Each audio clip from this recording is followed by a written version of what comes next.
امید رکھتا ہے اللہ تعالیٰ کی، والیوم الآخرہ اور آخرت کے دن کی، وذکر اللہ کثیرا اور اللہ کو یاد کرتا ہے بہت زیادہ۔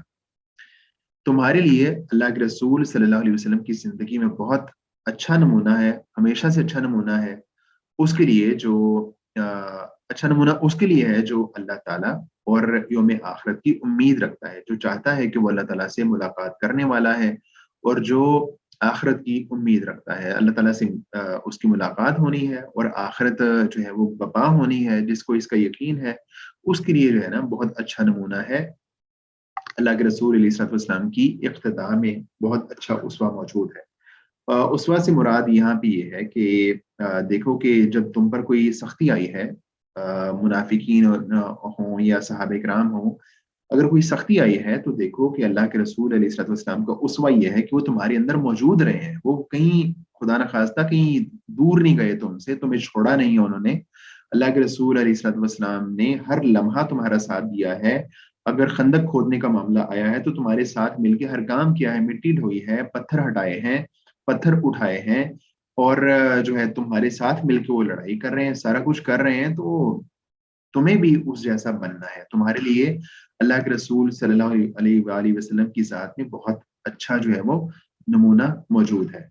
یہ آپ اس کو ذرا دیکھ لیجئے گا، اس جو یہ والی جو تفسیر ہے اس کو دیکھ لیجئے گا یا پڑھ دیں کوئی نا، اس کو کوئی لاؤڈلی پڑھ دیں۔ یہ سر میں پڑھ لوں؟ جی جی۔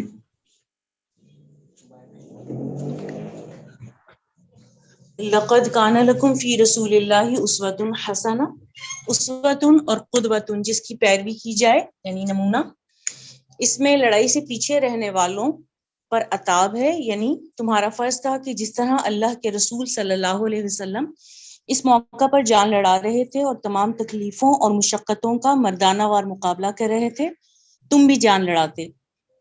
ایسا تو نہیں تھا کہ اللہ کے رسول صلی اللہ علیہ وسلم نے تمہیں تو خطرے میں جھونک دیا ہو اور خود کسی پناہ میں آرام کرنے بیٹھ گئے ہوں۔ اگر وہ ایسا کرتے تو تمہارے لیے وجہ جواز ہو سکتی تھی، مگر وہ تو ہر کام میں پیش تھے، خندق کھودنے میں، کدال چلانے میں، مٹی ڈھونے میں، بلکہ صحابہ کے ساتھ جنگی ترانے پڑھنے میں، بھوکے اور بیدار رہنے میں، پوری جنگ میں بنفس نفیس محاذ پر رہنے میں، سب کے ساتھ بلکہ آگے تھے۔ کانا کا لفظ استمرار کے لیے ہے، استمرار یعنی اس بتائے سے گا کوئی کیا ہوتا ہے استمرار؟ تکرار جو بار بار دہرایا جاتا ہے۔ جی بتا دیں، گرامر کی ماسٹر ماشاءاللہ فرزان ہے۔ نہیں ماسٹر کی بھائی سر، یہ ماضی استمراری ہوتا ہے نا، یہ مضارع کے ساتھ آتا ہے کانا۔ ہاں لیکن استمرار کا مطلب ہے یعنی وہ اس میں نا ہمیشگی ہوتی ہے، ہمیشگی ہوتی ہے، جی یعنی ہمیشہ جی جو ہے نا اللہ کے رسول علیہ الصلوۃ والسلام کی زندگی میں تمہارے لیے نمونہ ہے۔ تسلسل۔ جی جی جی جی یعنی اس سے بھی پہلے مکہ اور طائف میں کفار کی طرف سے آنے والی تکلیفیں برداشت کرنے میں، ہجرت کے پرخطر سفر میں، احد میں پیش آنے والے زخم اور صدمے اٹھانے میں، غرض پوری زندگی میں ہر مشکل مرحلے پر وہ سب سے آگے اور تمہارے لیے نمونہ تھے۔ پھر تمہارا بزدلی دکھانا، کسی کام سے بچنے کی فکر کرنا کسی بھی لحاظ سے معقول قرار نہیں دیا جا سکتا۔ یہ آیت گو جہاد کے بارے میں نازل ہوئی، مگر اس کے لفظ عام ہیں، اس لیے ہر موقع اور محل کے لیے عام ہے۔ رسول اللہ صلی اللہ علیہ وسلم اپنے تمام اقوال، افعال اور احوال میں مسلمانوں کے لیے بہترین نمونہ ہیں، جن پر انہیں چلنا لازم ہے، اور ان کے لیے جائز نہیں کہ اپنی انفرادی یا اجتماعی زندگی کے کسی معاملے میں آپ صلی اللہ علیہ وسلم کی پیروی سے گریز کریں۔ اللہ تعالیٰ نے فرمایا، قل ان کنتم تحبون اللہ فاتبعونی یحببکم اللہ ویغفر لکم ذنوبکم واللہ غفور الرحیم، سورہ آل عمران 31۔ کہہ دے، اگر تم اللہ سے محبت کرتے ہو تو میری پیروی کرو، اللہ تم سے محبت کرے گا اور تمہیں تمہارے گناہ بخش دے گا، اور اللہ بے حد بخشنے والا نہایت مہربان ہے۔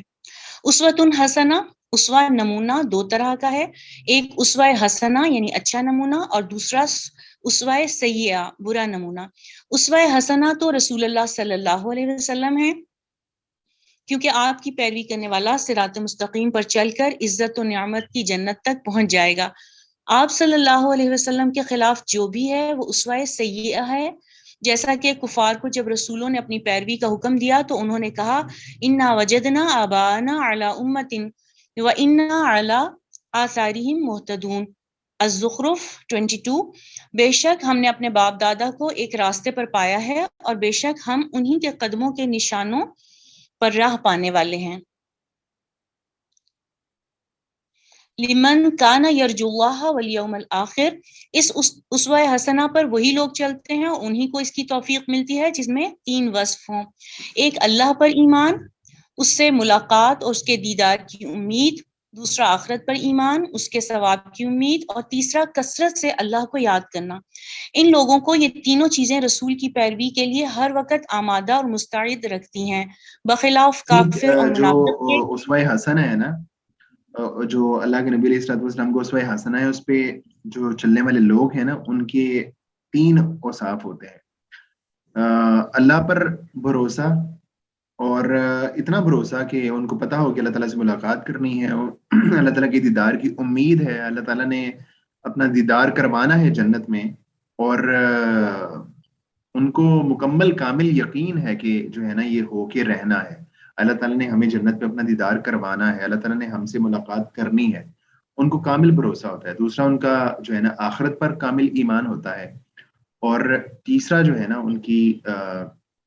ان کو ثواب کی تیسرا یہ ہے کہ وہ کثرت سے اللہ کو یاد کرتے ہیں، کثرت سے اللہ کو یاد کرتے ہیں. تو یہ جو اس طرح کے لوگ ہوتے ہیں نا، ان کے لیے جو ہے وہ اللہ کے رسول علیہ الصلوۃ والسلام کی زندگی وہ کامل نمونہ ہے. تو اس کی نا وہ نعمان علی خان کی ایک میں مثال سن رہا تھا. وہ کہہ رہے تھے کہ اگر میں کسی سے کہوں نا، بلکہ وہ کہہ رہے تھے میں اپنے کلاس میں بلکہ میں بھی اپنی کلاس میں یا یونیورسٹی میں پڑھاتا ہوں تو بچوں سے ہی کہتا ہوتا ہوں کہ اگر میں آپ سے کہوں کہ آپ نے باہر نہ کلاس کے باہر جا کے ایک گڑھا کھودنا ہے، اور 10 فٹ کا گڑھا کھودنا ہے، اور جب تم وہ کھودو گے تو اس کے نیچے سے تمہیں 200 روپے ملیں گے، ٹھیک ہے؟ تو تم میں سے کوئی بھی مطلب اتنی محنت یا مشقت نہیں کرے گا. لیکن اگر میں آپ سے کہوں کہ تم نے 10 فٹ کا گڑھا کھودنا ہے، اور جب تم وہ کھودو گے تو تمہیں جو ہے نا 10 بلین روپیز ملیں گے، 10 ارب روپے مل جائیں گے، تو تم میں سے کون ایسا شخص ہے جو یہ محنت نہیں کرنا چاہے گا؟ تو ہر بچہ کہتا ہے کہ ہاں جی ہم تو کریں گے، یہ 10 ارب روپے ملیں گے تو اس کے لیے تو ہم مشقت کریں گے. تو جب ایک بندے کو کامل بھروسہ ہو، کامل یقین ہو کہ مجھے 10 ارب ملنا ہے، تو اس کے لیے وہ مشقت بھی کرتا ہے. تو اسی طرح جب ایک بندے کو پورا بھروسہ اور اطمینان ہو، یقین ہو کہ اللہ تعالیٰ نے میری محنت کا، میرے صبر کا اور میری نمازوں کا، ان سب چیزوں کا مجھے اجر دینا ہے، میری اللہ تعالیٰ سے ملاقات ہونی ہے، اللہ تعالیٰ نے اپنا دیدار کروانا ہے، تو پھر اس کے لیے بندہ ایفرٹ بھی کرتا ہے. جی پڑھیے گا آخری 2-3 لائنیں. بخلاف کافر اور منافق کے جس کا نہ اللہ پر ایمان ہے اور نہ آخرت پر، اور نہ کبھی اس نے اپنے مالک کو یاد کیا، تو ان لوگوں کے سامنے دنیا کی زندگی اور اس کی لذتوں کے سوا کچھ ہے ہی نہیں، اس لیے وہ رسول کو نمونہ بنانے کے لیے کبھی تیار نہیں ہوتے. ٹھیک ہے، چلیں آج ہم نے یہ پڑھی ہیں آیت نمبر 14 سے لے کے آیت نمبر 14 سے لے کے 21 تک ہم نے پڑھا ہے. تو اس کو آپ ریپیٹ بھی کر لیجئے گا، اور پچھلی آیات کو بھی ساتھ ساتھ دیکھتے رہیں.